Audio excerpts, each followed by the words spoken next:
Djeca su ostala bez vrtića fizički, ali ne i bez svojih teta u općini Bibinje, koje svoje grupe vode putem interneta. Poznavanje svakog djeteta, osoban pristup, mnoštvo igara i zadataka i mališani uz ekrane, ali i svoje prijatelje. Nikolina Radić.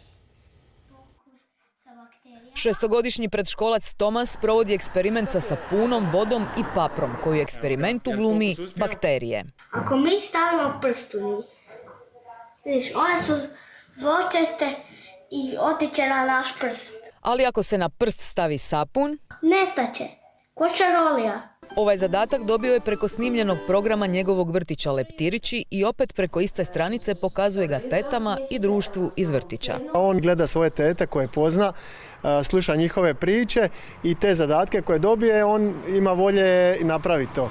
Dapače, čak izgnjavi mene za te nekakve eksperimente, da ga snima.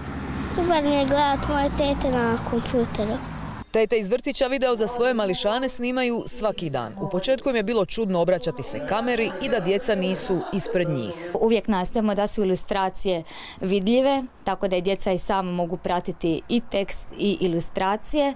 Nakon toga slijedi nekakva igra ili multimedijalna igra ili nešto što mi same osmislimo.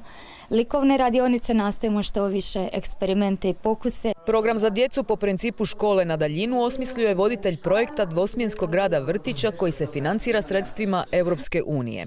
Da vrtić nije radio, odgojiteljice iz druge smjene ostale bi bez posla. Na meni je bilo da riješim onaj tehnički dio, dok su tete imale isprva malu tremu prema kameri, ipak je to njima novo jedno okruženje, tako da smo jedan cijeli vikend imali probu, to je bilo ono Uskrsa. Roditelji na program vrtića preko YouTube kanala pristupaju putem lozinke, pa snimke na kojima su i njihova djeca nisu javno dostupne.